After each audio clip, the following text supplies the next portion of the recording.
Well, Lauren, in a public Zoom call that was followed by a private Q&A session, 4 Minneapolis council members answered questions from reporters about what exactly comes after this. They weren't able to share very many specifics, but they were very clear that the pledge that they made at the rally near Powderhorn Park yesterday is a promise to the residents of Minneapolis that this is a beginning of a conversation that might lead to dismantling the Minneapolis police. They say they're giving themselves exactly 1 year to hear from the public on how to address issues of public safety with the safety of residents at the forefront.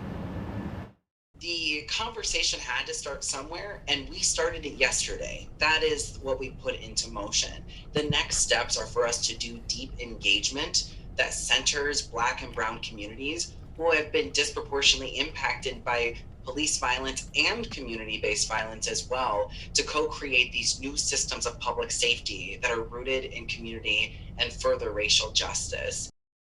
In that Zoom call, the 4 council members were very clear that just because they're having this conversation now doesn't mean that they're going to be immediately dismantling the MPD. In fact, yesterday, Councilwoman Cano encouraged the current Minneapolis police officers who are currently serving now to continue serving with compassion as they all work to figure this out. And they say this is going to be a long, long process, as the MPD has lasted for 153 years. Lauren?